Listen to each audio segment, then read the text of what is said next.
Father, we bless you. Teach us your word once again in the name of Jesus. Today the Lord will teach us on a topic that says transition. Transition. We're going to take our text from Genesis 32 verse 24 to 32. In verse 24, the Bible recorded that when Jacob was left alone, he wrestled with a man until the breaking of the day. That man he wrestled with was an angel of the Lord. They only refer to him as a man because he came in the form of a man. This encounter Jacob had with the angel happened when he was alone, not when he was with his people. You must learn to separate some time for yourselves. You must learn to separate some time for yourself. A time that you can be alone. Maybe 1 hour or more, depending on your schedules. Not just alone and doing nothing, but alone with God.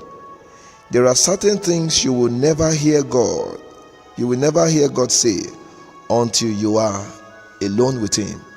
Most times, when we are many, God will address a general issue. But when we are alone with Him, then personal issues about us will be revealed. If all God tells you is more of general than personal, then it shows that you have not found enough time to be alone with Him. In verse 25 to 26, even when the angel touched the thigh bone of Jacob, and it was out of joint, he still didn't let go of the angel. His decision was simple: I won't let you go unless you bless me. When God sees a man that is ready, then he is ready. Most of the time, the reason it appears that God is not ready for us is because we are not ready for Him. When your decision to receive is strong, then your testimonies will be sure. So in verse 27, the angel spotted the first error in his life, and he asked the question in that direction: what is thy name? This question was asked because the angel knew there was an error in his name. So in order to change it, a question must be asked in that line. For some of us, our own question may not be the same as Jacob's question. Ours may be, which job are you doing? For some, it may be, where do you live? For some, it may be, who do you want to marry? For some, it can be, what job do you want to do?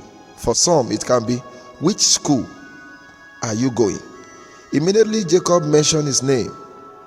It was clear that he needed a change of name. So the angel said, your name shall no longer be called Jacob, but Israel. For as a prince thou art power with God and with men, and thou hast prevailed.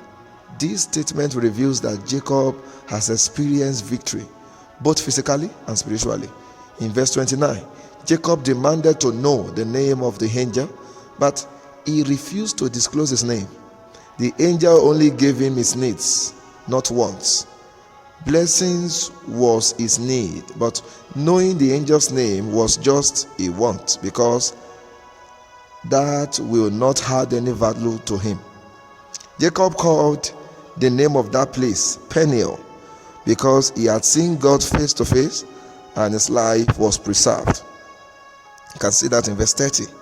The effect of these, the effect of his thigh that the angel touched now began to show in verse 31 to 32.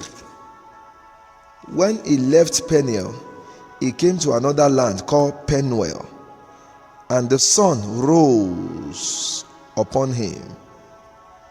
And due to the hot weather, the pain on his thigh increased, and he began to leap. That's why the Israelites do not hit that part of an animal, because Jacob, their forefathers, had a serious problem on his thigh. Every great man have their scar. For Jacob, his own was on his thigh. For Moses, his own was stammering. and others also have theirs. The reason God allows all these weak points in us is so that we will still remember that we are humans. Sometimes, by the virtue of divine resources around us, we may be tempted to equate ourselves to God. But as we try that, those weak points will signal to us that we are still a man. Those weak points will signal to us how incapable we can be without God. Lucifer was loaded with divine resources, and this made him commit the error of equating himself to God, which later led him to his defeat. Get this: for God to be God, then man must be man. For God to take his place in your life, then you must put men in their place. Most of the time, those periods we spend alone with God are usually a transition season. That is where we change and move things in the spirit. If you don't joke with the time you spend alone with God, then you can't miss your transition season. This is the wisdom of God. Don't sell it.